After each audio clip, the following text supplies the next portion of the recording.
ओम श्री गणेशाय नमः। आप सभी का हमारे YouTube चैनल पर हार्दिक स्वागत है। आइए सुने गणेश जी की पौराणिक कथाएं।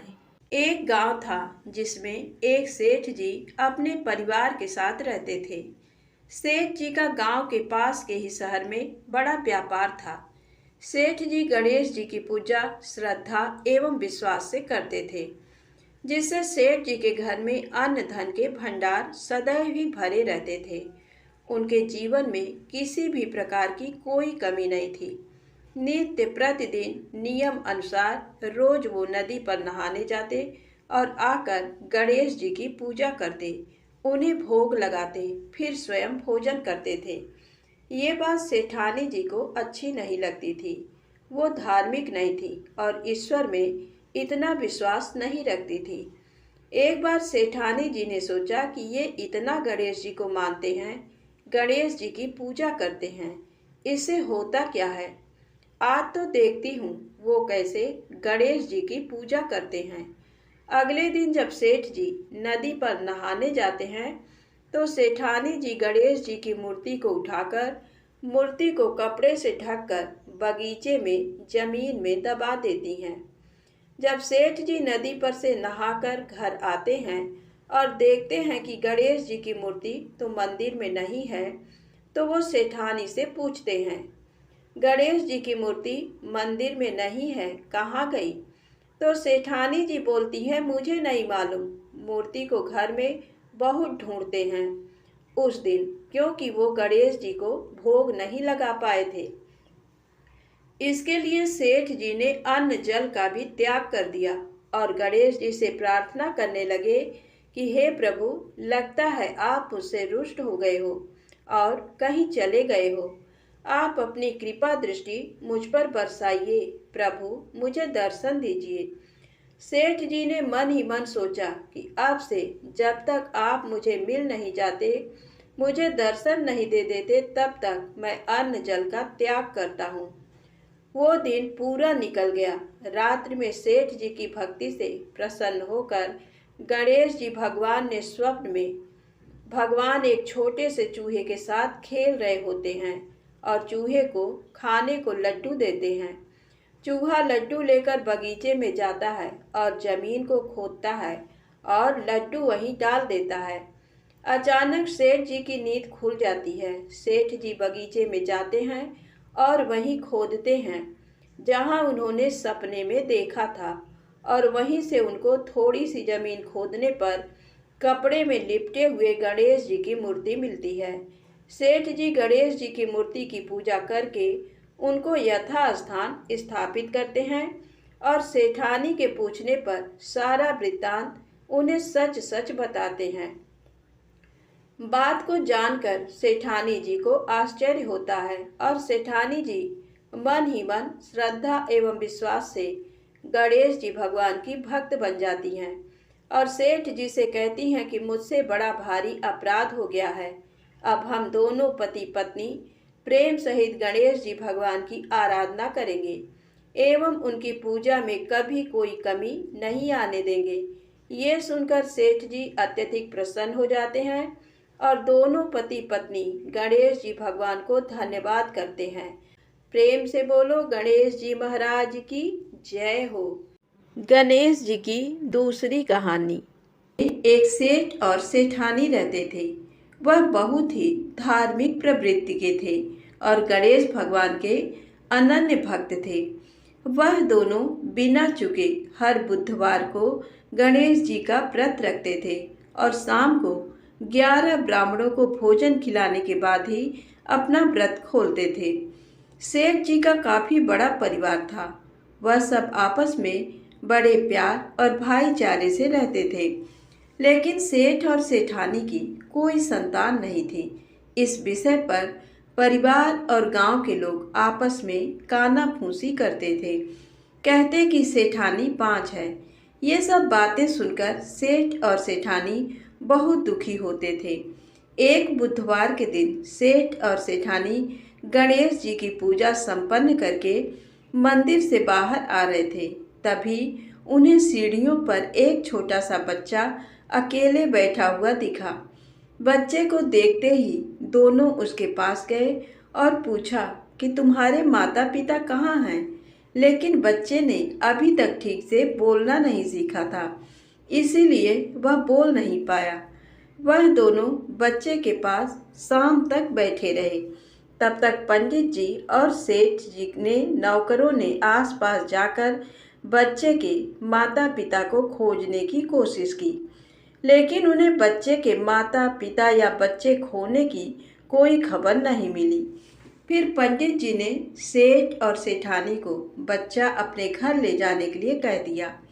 साथ में ये भी कहा कि अगर बच्चे के माता पिता यहाँ पर आते हैं तो मैं स्वयं उन्हें आपके पास ले जाऊंगा। सेठ और सेठानी खुशी खुशी उन्हें नन्हे बालक को अपने साथ घर ले आए। सेठानी ने बच्चे का नाम अपने आराध्य भगवान गणेश जी के नाम पर गणेश रखा और बड़े ही प्यार दुलार से उसका पालन पोषण शुरू कर दिया। कुछ दिनों बाद उसी गांव में एक ठग पति पत्नी आए। उनका इरादा गांव के सबसे अमीर आदमी को ठगने का था। वह दोनों ठग गणेश मंदिर की सीढ़ियों पर बैठे सोच विचार कर रहे थे।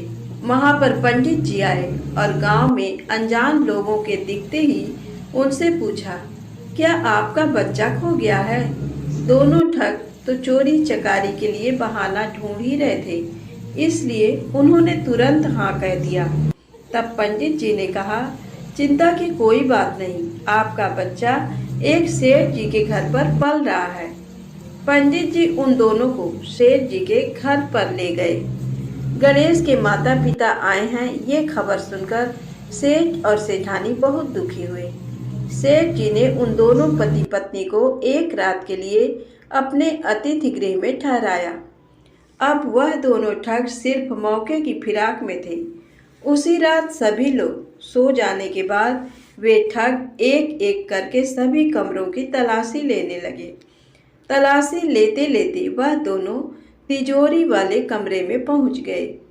छानबीन के वक्त होने वाली छोटी मोटी आवाज़ों से सेठ जी का एक नौकर जग गया और आवाज़ की दिशा में तिजोरी वाले कमरे के नज़दीक आ पहुंचा। उसने चुपके से अंदर झांक कर देखा तो दोनों मेहमान कीमती सामान चुरा रहे थे। नौकर ने ये देखते ही धीरे से उस कमरे के बाहर की कुंडी लगा दी और चोर चोर बोलकर पूरे घर में हल्ला कर दिया। शोरगुल की आवाज़ सुनते ही घर के सारे लोग इकट्ठा हो गए। फिर सेठ जी ने उन दोनों चोर पति पत्नी को कमरे से बाहर निकाला और सुबह सुबह पंचायत में हाजिर कर दिया। सेठ जी ने सरपंच जी को पूरा मसला बताया और कहा कि ये दोनों तो चोर हैं, अब हम पुत्र गणेश को इन दोनों को नहीं देंगे। लेकिन वो दोनों ठग पति पत्नी अपनी जिद पर अड़ गए और बच्चे को ले जाने की जिद करने लगे। सरपंच जी ने इस गंभीर समस्या का एक तोड़ निकाला। उन्होंने सेठानी और उस दूसरी औरत को गणेश जी के सामने खड़ा कर दिया और कहा, जिसके भी आंचल से दूध की धार गणेश के मुंह में जाएगी, बालक गणेश उसके पास ही रहेगा। फिर वे दोनों अपने अपने आंचल मुंह के सामने फैलाकर खड़ी हो गई। सेठानी जी मन ही मन गणेश भगवान के नाम का जाप कर रही थी। देखते ही देखते गणेश भगवान की कृपा से सेठानी के आंचल से दूध की एक धार गणेश जी के मुंह में गिरी और इस तरह बालक गणेश सेठ और सेठानी के साथ हमेशा के लिए रहने लगा। गणेश जी की दूसरी कहानी। ये बहुत समय पहले की बात है। एक दिन गणेश जी धरती पर सैर कर रहे थे।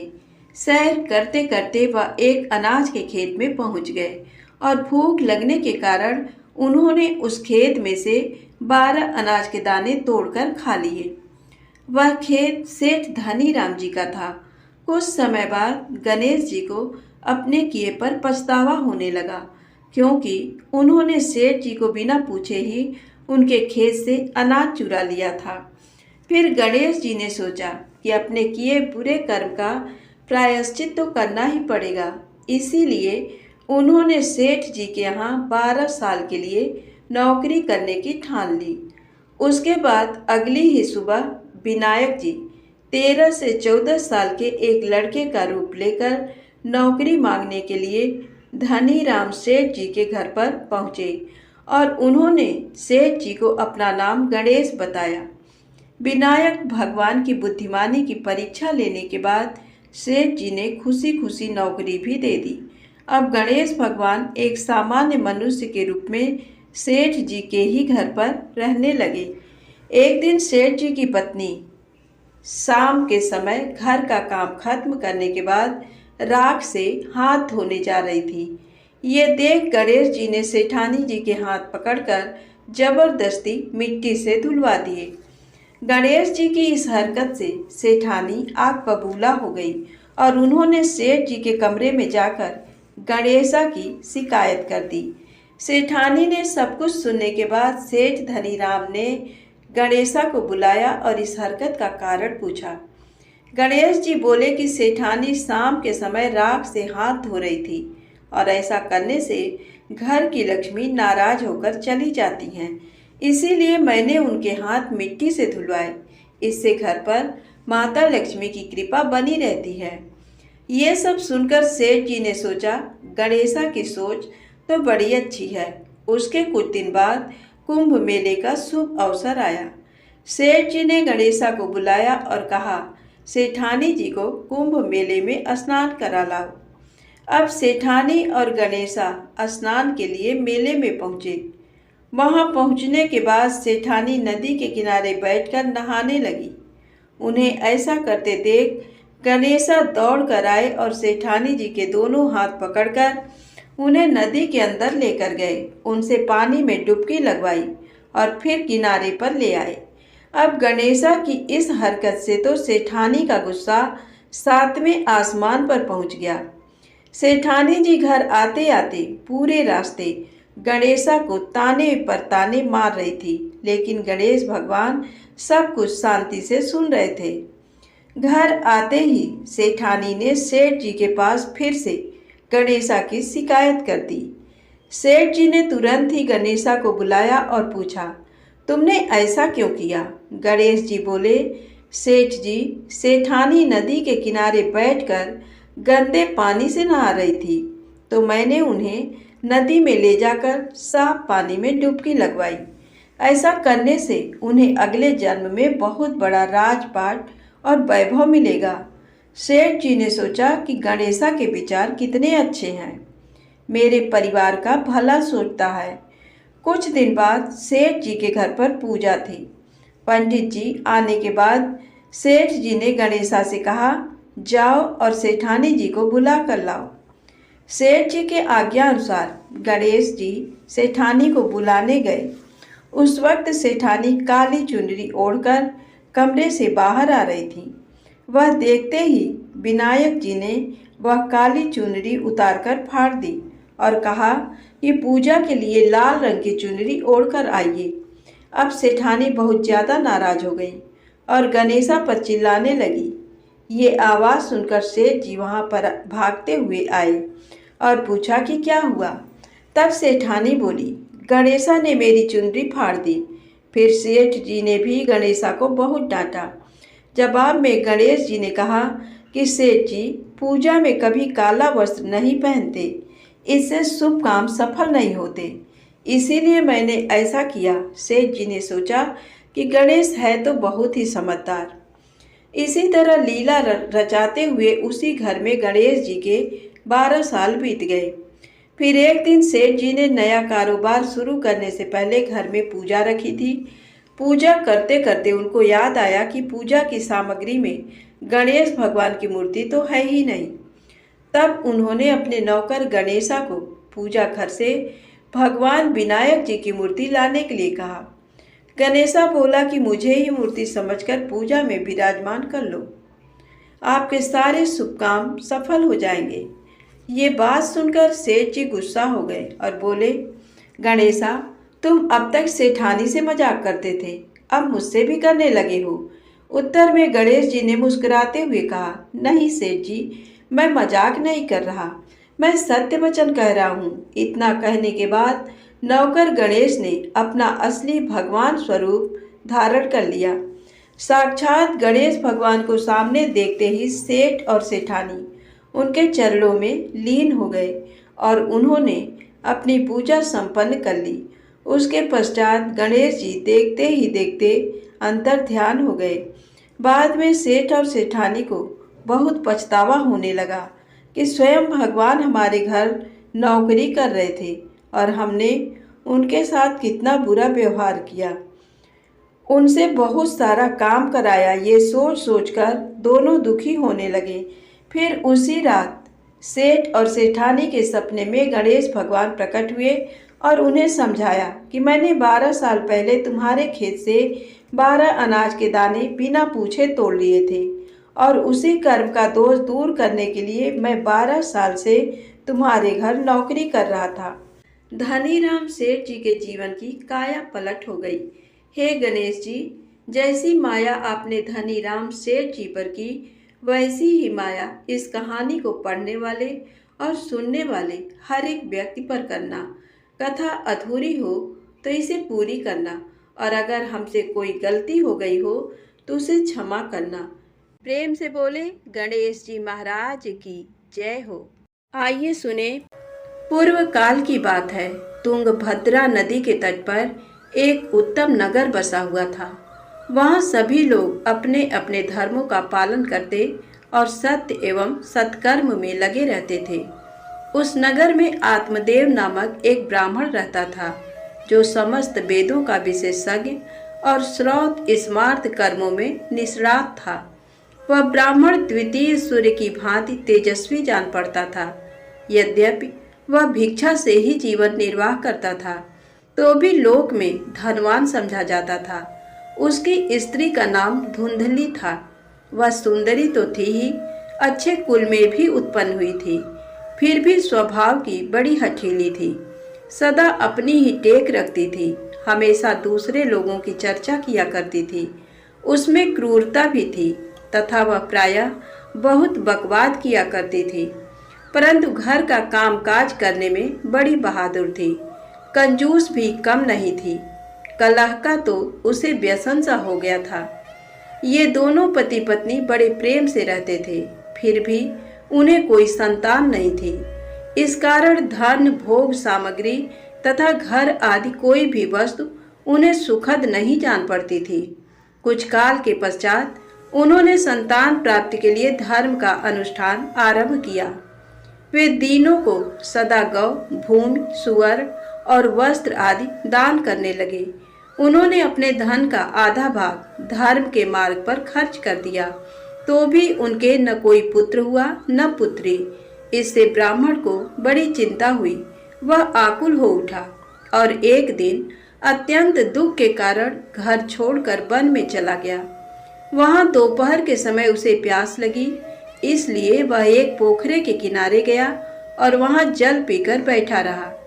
संतानहीनता के दुख से उसका सारा शरीर सूख गया था। उसके बैठने के 2 ही घड़ी बाद एक सन्यासी वहां आए। उन्होंने भी पोखरे में जल पिया। ब्राह्मण ने देखा वे जल पी चुके हैं तो वह उनके पास गया और चरणों में मस्तक झुकाकर जोर जोर से सांस लेता हुआ सामने खड़ा हो गया। सन्यासी ने पूछा, ब्राह्मण तुम रोते क्यों हो? तुम्हें क्या भारी चिंता सता रही है? तुम शीघ्र ही मुझसे अपने दुख का कारण बताओ। ब्राह्मण ने कहा, मुने मैं अपना दुख क्या कहूँ? ये सब मेरे पूर्व पापों का संचित फल है। मेरे कोई संतान नहीं है, इससे मेरे पितर भी दुखी हैं। वे मेरे पूर्वज मेरी दी हुई जलांजलि को जब पीने लगते हैं उस समय वह उनकी चिंता जनित सांसों से कुछ गर्म हो जाती है। देवता और ब्राह्मण भी मेरी दी हुई वस्तु को प्रसन्नता पूर्वक नहीं लेते। संतान के दुख से मेरा संसार सूना हो गया है, अतः अब मैं यहाँ प्राण त्यागने के लिए आया हूँ।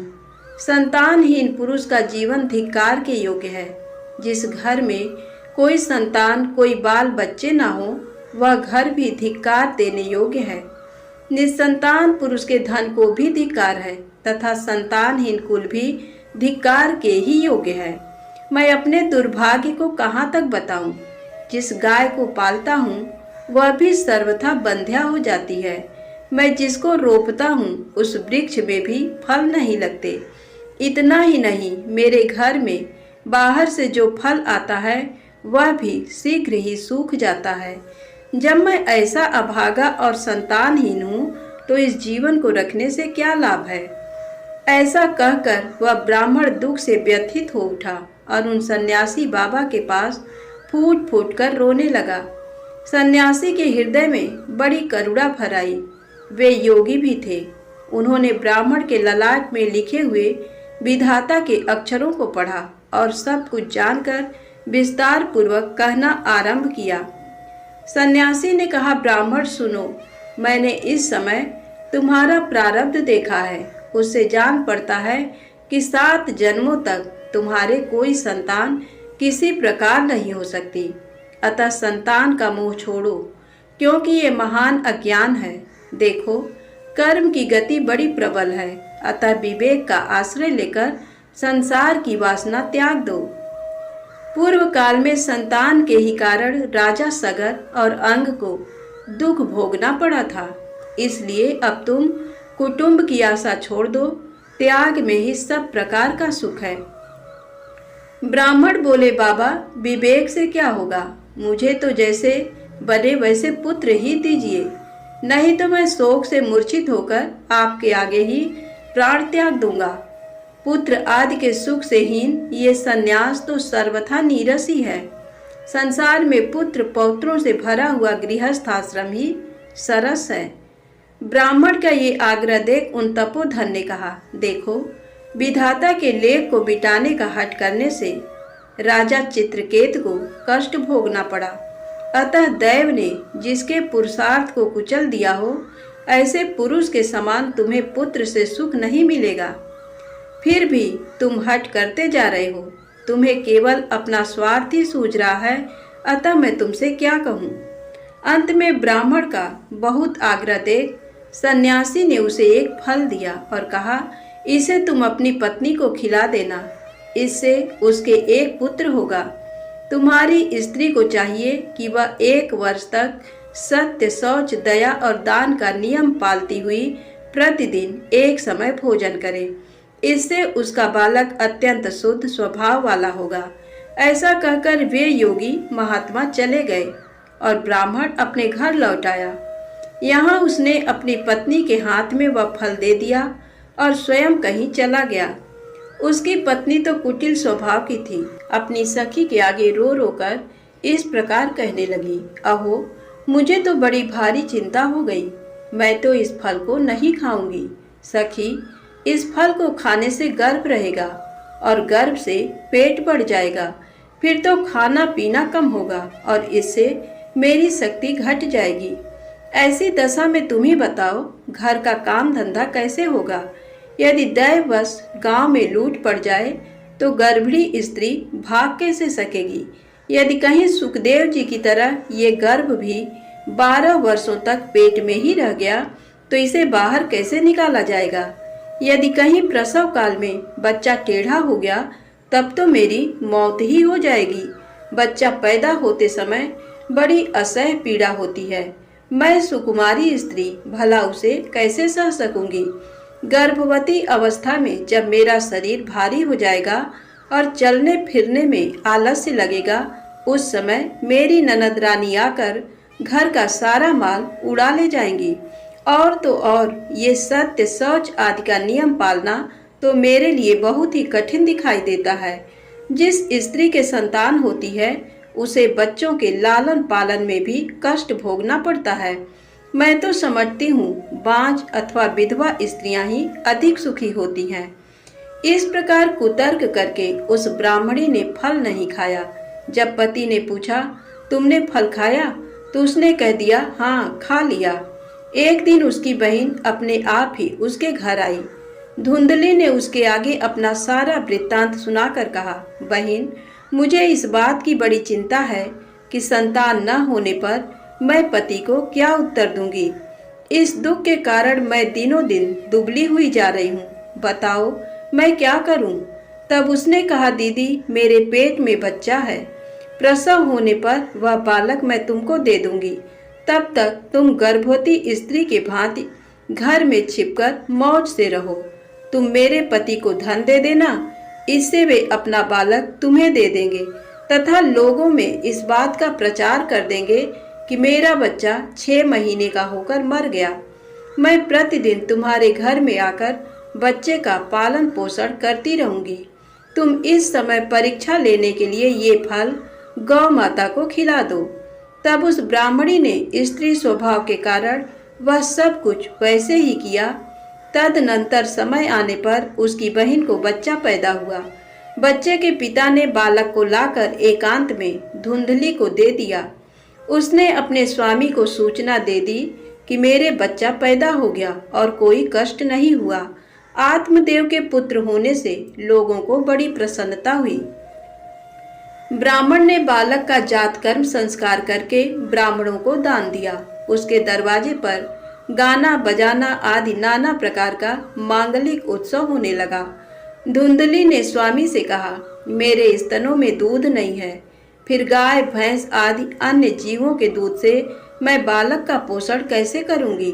मेरी बहन को भी बच्चा हुआ था किंतु वह मर गया, अतः अब उसी को बुलाकर घर में रखिए, वही आपके बालक का पालन पोषण करेगी। उसके पति ने पुत्र की जीवन रक्षा के लिए सब कुछ किया। माता ने उसका नाम धुंधकारी रखा। तदनंतर 3 महीने बीतने के बाद ब्राह्मण की गौ ने भी एक बालक को जन्म दिया, जो सर्वांग सुंदर, दिव्य, निर्मल तथा सुवर्ण की सी कांति वाला था। उसे देखकर ब्राह्मण देवता को बड़ी प्रसन्नता हुई और उसने स्वयं ही बालक के सब संस्कार किए।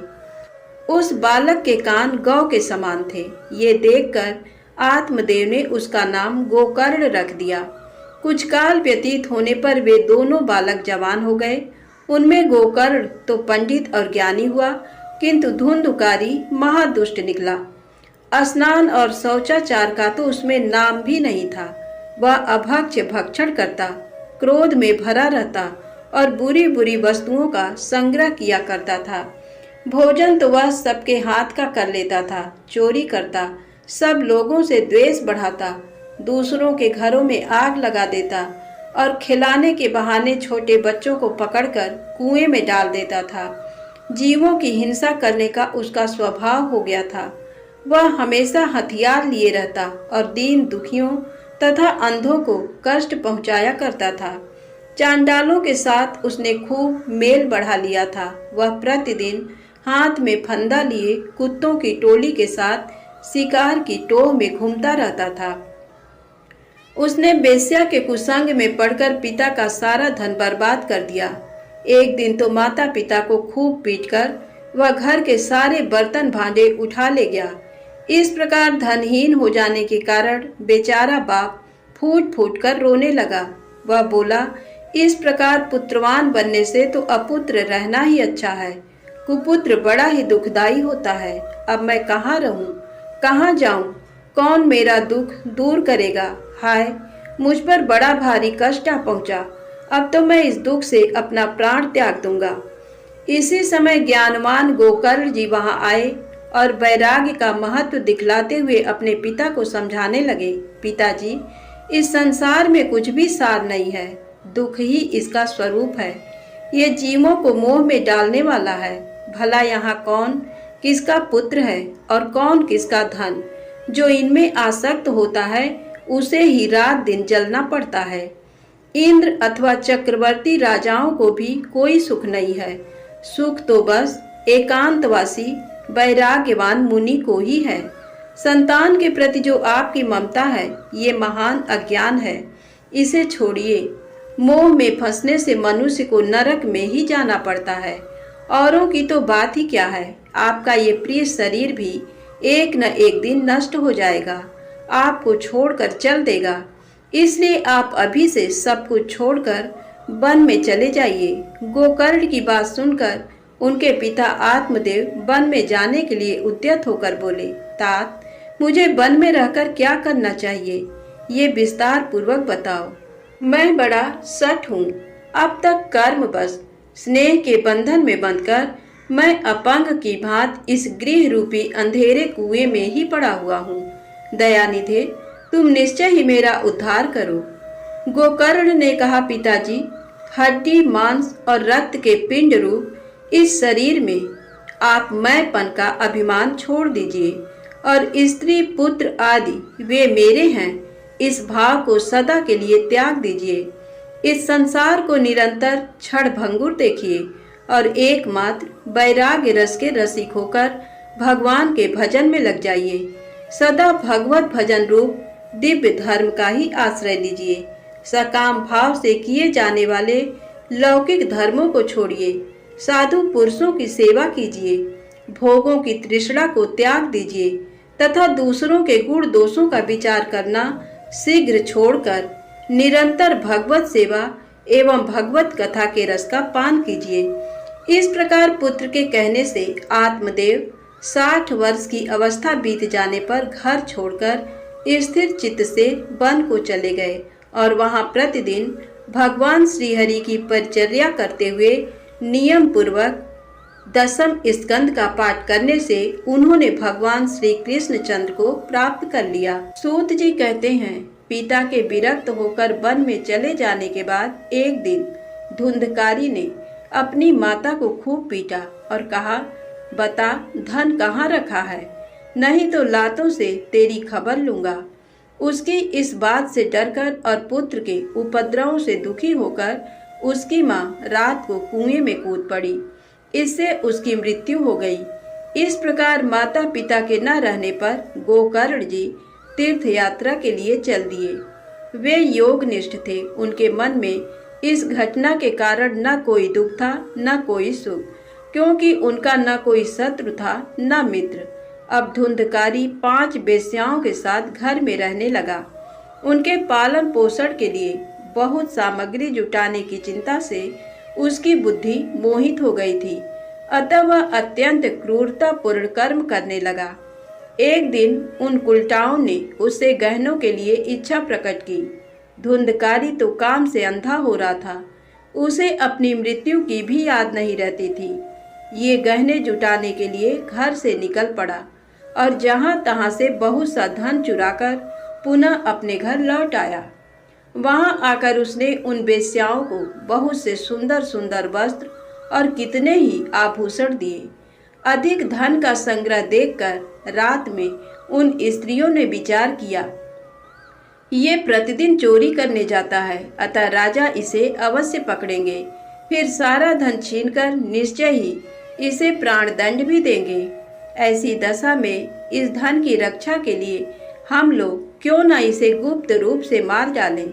इसे मार ये सारा धन लेकर हम कहीं और जगह चल दें। ऐसा निश्चय करके उन स्त्रियों ने धुंधकारी के सो जाने पर उसे रस्सियों से कसकर बांध दिया और गले में फांसी डालकर उसके प्राण लेने की चेष्टा करने लगी, किंतु वह तुरंत नहीं मरा। इससे उनको बड़ी चिंता हुई।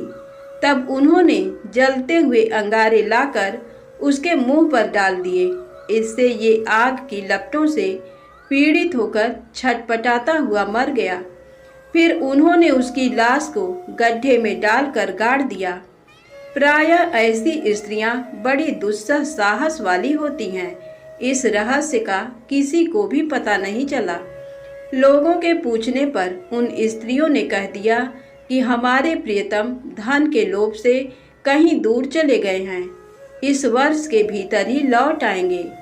विद्वान पुरुष को चाहिए कि वह असन मार्ग पर चलने वाली दुष्टा स्त्री का विश्वास न करे।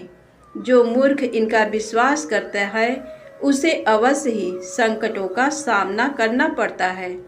इनकी वाणी तो अमृत के समान कामियों के हृदय में रस का संचार करती हैं, किंतु हृदय में रेत की धार के समान तीखा होता है। भला इन स्त्रियों का कौन प्रिय है। अनेक पतियों से सहवास करने वाली वे कुलटाएं धुंधकारी का सारा धन लेकर चंपत हो गईं और धुंधकारी अपने कुकर्म के कारण बहुत बड़ा प्रेत हुआ। वह बवंडर का रूप धारण करके सदा 10 दिशाओं में दौड़ता फिरता था और शीत घाम का क्लेश सहता तथा भूख प्यास से पीड़ित होता हुआ हा देव की बारंबार पुकार लगाता रहता था, किंतु कहीं भी उसे शरण नहीं मिलती थी। कुछ काल के पश्चात गोकर्ण को भी लोगों के मुंह से धुंधकारी के मरने का हाल मालूम हुआ। तब उसे अनाथ समझकर उन्होंने उसके लिए गया जी में श्राद्ध किया और तब से जिस तीर्थ में भी वे चले जाते वहां उसका श्राद्ध अवश्य करते थे। इस प्रकार तीर्थों में भ्रमण करते हुए गोकर्ण जी एक दिन अपने गांव में आए और रात्रि के समय दूसरों की दृष्टि से बचकर वे अपने घर के आंगन में सोने के लिए गए। अपने भाई गोकर्ण को वहां सोया देख धुंधकारी ने आधी रात के समय उन्हें अपना महाभयंकर रूप दिखाया। वह कभी भेड़ा, कभी हाथी, कभी भैंसा, कभी इंद्र और कभी अग्नि का रूप धारण करता था। अंत में पुनः मनुष्य के रूप में प्रकट हुआ। गोकर्ण जी बड़े धैर्यवान महात्मा थे। उन्होंने उसकी विपरीत अवस्थाएं देखकर जान लिया कि ये कोई दुर्गति में पड़ा हुआ जीव है। तब उन्होंने पूछा, अरे भाई, तू कौन है? रात्रि के समय अत्यंत भयानक रूप में क्यों प्रकट हुआ है? तेरी ऐसी दशा क्यों हुई है? हमें बता तो सही। तू प्रेत है या पिशाच है अथवा कोई राक्षस है? उनके ऐसा पूछने पर वह बारंबार उच्च स्वर से रोदन करने लगा। उसमें बोलने की शक्ति नहीं थी, इसलिए केवल संकेत मात्र किया। तब गोकर्ण जी ने अंजलि में जल ले उसे अभिमंत्रित करके धुंधकारी के ऊपर छिड़क दिया। उस जल से सींचने पर उसका पाप ताप कुछ कम हुआ। तब वह इस प्रकार कहने लगा, भैया, मैं तुम्हारा भाई धुंधकारी हूँ। मैंने अपने ही दोष से अपने ब्राह्मणत्व का नाश किया है। मैं महान अंधकार में चक्कर लगा रहा था। मेरे पाप कर्मों की कोई गिनती नहीं है। मैंने बहुत लोगों की हिंसा की थी, अतः मैं भी स्त्रियों द्वारा तड़पा तड़पा कर मारा गया। इसी से मैं प्रेत योनि में पड़कर दुर्दशा भोग रहा हूँ।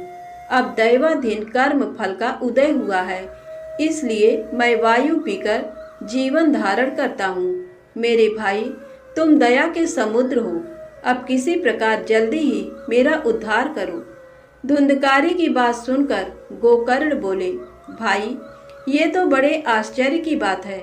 मैंने तो तुम्हारे लिए गया जी में विधि पूर्वक पिंडदान किया है, फिर तुम्हारी मुक्ति कैसे नहीं हुई? यदि गया श्राद्ध से भी मुक्ति न हो तो यहाँ दूसरा तो कोई उपाय ही नहीं है। प्रेत, इस समय मुझे क्या करना चाहिए, ये तुम्हें विस्तार पूर्वक बताओ। प्रेत ने कहा, भाई, सैकड़ों गया श्राद्ध करने से भी मेरी मुक्ति नहीं होगी। इसके लिए अब तुम और ही कोई उपाय सोचो। प्रेत की ये बात सुनकर गोकर्ण को बड़ा विस्मय हुआ। वे कहने लगे, यदि सैकड़ों गया श्राद्ध से तुम्हारी मुक्ति नहीं होगी तब तो तुम्हें इस प्रेत योनि से छुड़ाना असंभव ही है। अच्छा, इस समय तो तुम अपने स्थान पर ही निर्भय होकर रहो। तुम्हारी मुक्ति के लिए कोई दूसरा उपाय सोचकर उसी को काम में लाऊंगा। गोकर्ण की आज्ञा पाकर धुंधकारी अपने स्थान पर चला गया। इधर गोकर्ण जी रात भर सोचते विचारते रहे, किंतु उसके उद्धार का कोई भी उपाय उन्हें नहीं सूझा। सवेरा होने पर उन्हें आया देख गांव के लोग बड़े प्रेम के साथ उनसे मिलने के लिए आए। तब गोकर्ण ने रात में जो घटना घटित हुई थी वह सब उन्हें कह सुनाई। उनमें जो लोग विद्वान, योगनिष्ठ, ज्ञानी और ब्रह्मवादी थे, उन्होंने शास्त्र ग्रंथों को उलट पुलट कर देखा, किंतु उन्हें धुंधकारी के उद्धार का कोई उपाय नहीं दिखाई दिया। तब सब लोगों ने मिलकर यही निश्चय किया कि भगवान सूर्य नारायण उसकी मुक्ति के लिए जो उपाय बताएं वही करना चाहिए। ये सुनकर गोकर्ण ने भगवान सूर्य की ओर देखकर कहा, भगवान, आप सारे जगत के साक्षी हैं, आपको नमस्कार है। आप मुझे धुंधकारी की मुक्ति का साधन बताइए। ये सुनकर सूर्यदेव ने दूसरे ही स्पष्ट वाणी में कहा, श्रीमद् भागवत से मुक्ति हो सकती है, तुम उसका सप्ताह पारायण करो। भगवान सूर्य का ये ध्वनि रूप वचन वहां सब लोगों ने सुना और सबने यही कहा, ये तो बहुत सरल साधना है, इसको यत्न पूर्वक करना चाहिए। गोकर्ण जी भी ऐसा ही निश्चय करके कथा बाँचने को तैयार हो गए। उस समय वहां कथा सुनने के लिए आसपास के स्थानों और गांवों से लोग एकत्रित होने लगे। अपंग, अंधे, बूढ़े और मंदभागी पुरुष भी अपने पापों का नाश करने के लिए वहां आ पहुंचे। इस प्रकार यहाँ बहुत बड़ा समाज जुट गया, जो देवताओं को भी आश्चर्य में डालने वाला था। जिस समय गोकर्ण जी व्यास गद्दी पर बैठकर कथा बाँचने लगे, उस समय वह प्रेत भी वहां आया और इधर उधर बैठने के लिए स्थान ढूंढने लगा। इतने में ही उसकी दृष्टि एक 7 गांठ वाले ऊंचे बांस पर पड़ी। उसी के नीचे वाले छेद में घुसकर वह कथा सुनने के लिए बैठा। वायु रूप होने के कारण वह बाहर कहीं बैठ नहीं सकता था, इसलिए बांस में ही घुस गया था। गोकर्ण जी ने एक वैष्णव ब्राह्मण को प्रधान श्रोता बनाकर पहले स्कंद से ही स्पष्ट वाणी में कथा सुनानी आरंभ की। सायंकाल में जब कथा समाप्त होने लगी, तब एक विचित्र घटना घटित हुई। सब श्रोताओं के देखते देखते तड़ तड़ शब्द करती हुई बांस की एक गांठ फट गई। दूसरे दिन शाम को दूसरी गांठ फटी और तीसरे दिन भी उसी समय तीसरी गांठ फट गई। इस प्रकार 7 दिनों में उस बांस की 7 गांठों को फोड़कर धुंधकारी ने 12 स्कंधों के श्रवण से निष्पाप हो प्रेत योनि का त्याग कर दिया और दिव्य रूप धारण करके वह सबके सामने प्रकट हो गया। उसका मेघ के समान श्याम वर्ण था, शरीर पर पीतांबर शोभा पा रहा था, गले में तुलसी की माला उसकी शोभा बढ़ा रही थी, मस्तक पर मुकुट और कानों में दिव्य कुंडल झलमला रहे थे। उसने तुरंत अपने भाई गोकर्ण को प्रणाम किया और कहा, भाई, तुमने कृपा करके मुझे प्रेत योनि के क्लेशों से मुक्त कर दिया। प्रेत योनि की पीड़ा नष्ट करने वाली ये श्रीमद् भागवत की कथा धन्य है तथा भगवान श्री कृष्ण के परम धाम की प्राप्ति कराने वाला इसका सप्ताह पारायण भी धन्य है। सप्ताह कथा सुनने के लिए बैठ जाने पर सारे पाप कांपने लगते हैं। उन्हें इस बात की चिंता होती है कि अब ये कथा शीघ्र ही हम लोगों का अंत कर देगी। जैसे आग गीली, सूखी, छोटी और बड़ी सभी तरह की लकड़ियों को जला डालती है, उसी प्रकार ये सप्ताह श्रवण मन, वाणी और क्रिया द्वारा किए हुए इच्छा या अनिच्छा से होने वाले छोटे बड़े सभी तरह के पाप को भस्म कर देता है। विद्वानों ने देवताओं को सभा में कहा है कि इस भारतवर्ष में जो पुरुष श्रीमद् भागवत की कथा नहीं सुनते, उनका जन्म व्यर्थ ही है। इस लोक में श्रीमद् भागवत का सप्ताह सुनने से अपने निकट ही भगवान की प्राप्ति हो जाती है। अतः सब प्रकार के दोषों की निवृत्ति के लिए एकमात्र यही साधन है। जहाँ कथा श्रवण करने से जड़ एवं सूखे बांस की गांठें फट सकती हैं। धुंधकारी इस प्रकार की बातें कह ही रहा था कि उसे लेने के लिए आकाश से एक विमान उतरा। उसे चारों ओर मंडलाकार प्रकाश पुंज फैल रहा था। उसमें भगवान के बैकुंठवासी पार्षद विराजमान थे। धुंधकारी सब लोगों के देखते देखते उस विमान पर जा बैठा। उसमें आए हुए श्री विष्णु पार्षदों को देखकर गोकर्ण ने उनसे इस प्रकार पूछा, भगवान के परिकरों, यहाँ तो बहुत से शुद्ध अंतःकरण वाले मेरी कथा के श्रोता बैठे हुए हैं। आप लोग एक ही साथ इनके लिए भी विमान क्यों नहीं लाए? देखने में आता है सबने समान रूप से यहाँ कथा श्रवण किया है, फिर फल में क्यों इस प्रकार भेद हुआ, ये बताने की कृपा कीजिए। भगवान के पार्षद बोले, गोकर्ण जी, इनके कथा श्रवण में भेद होने से ही फल में भी भेद हुआ है। यद्यपि श्रवण सब लोगों ने ही किया है, किंतु इसके जैसा मनन किसी ने नहीं किया है, इसीलिए फल में भेद हुआ है।